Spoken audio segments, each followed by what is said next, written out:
Hello friends, आज આપણે બનાવીશું ગુજરાતીઓના મનપસંદ અને હંમેશા ખવાતા ખમણ।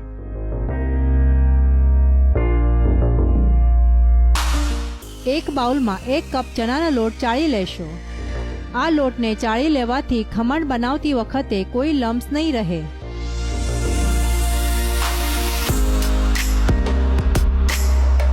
ત્યારબાદ એમાં 1 ટેબલસ્પૂન રવો,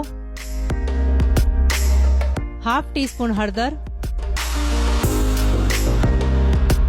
2 टीस्पून खांड, 1/4 टीस्पून बेकिंग सोडा,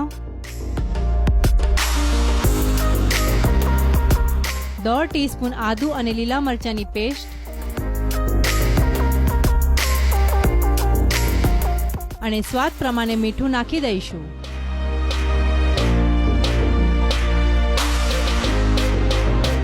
ત્યારબાદ આ લોટમાં અડધો અથવા 3/4 કપ પાણી નાખીને આ લોટને સારી રીતે વલોવી લઈશું। લોટને ઘણો જ હલાવશો જેથી કોઈ લમ્સ ના રહે। આ લોટને બતાવ્યા પ્રમાણે તૈયાર કરશો। ત્યારબાદ એમાં 1 ટીસ્પૂન તેલ નાખીને આ લોટને ફરીથી એકવાર સારી રીતે હલાવી લેશો। ત્યારબાદ એલ્યુમિનિયમના એક વાસણને તેલથી ગ્રીસ કરી લેશો। એલ્યુમિનિયમનું વાસણ ન હોય તો સ્ટીલનું વાસણ પણ ચાલશે। બનાવી મૂકેલા આ લોટમાં 1 પેકેટ ઈનો ઉમેરી દેશો। ઈનો નાખ્યા પછી તેના ઉપર થોડું પાણી નાખીને આ લોટને ખૂબ જ હલાવશો। આ લોટને ઘણો જ સારી રીતે હલાવી લેશો જેથી લોટનું પ્રમાણ ડબલ થઈ જશે। ત્યારબાદ આ લોટને ગ્રીસ કરી મૂકેલા વાસણમાં નાખી દેશો।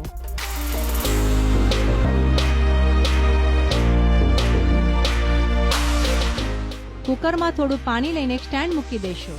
ત્યારબાદ બનાવીને મૂકેલા આ મિશ્રણને આ સ્ટેન્ડ ઉપર મૂકી દેશો। ત્યારબાદ કુકરને સીટી ન મૂકતા 15 થી 20 મિનિટ સુધી ગેસ ઉપર રવા દેશો। ધ્યાન રહે કુકર વચ્ચે ખોલવાનું નથી। ત્યારબાદ આ વાસણને થોડું ઠંડુ થયા બાદ એક પ્લેટમાં પલટાવી લઈશું।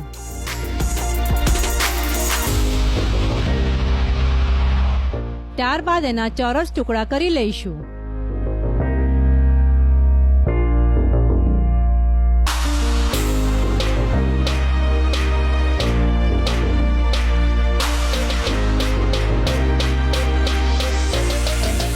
હવે આપણે ખમણ માટેનો વઘાર તૈયાર કરી લઈશું। એક વાસણમાં થોડું તેલ ગરમ થયા બાદ 1 ટીસ્પૂન રાઈ, 1/4 ટીસ્પૂન હિંગ, 5 થી 7 લાંબા કાપેલા લીલા મરચાં અને 10 થી 12 લીલો લીમડો નાખી દઈશું। ત્યારબાદ આ વઘારને કાપીને મૂકેલા ખમણ ઉપર નાખી દઈશું। ખમણ વધારે સોફ્ટ જોઈતા હશે તો થોડા પાણીમાં થોડી ખાંડ મેલ્ટ કરીને વઘાર નાખ્યા બાદ આ ખમણ ઉપર નાખી શકો છો। ખમણ ઢોકળા ખાવા માટે હવે તૈયાર છે।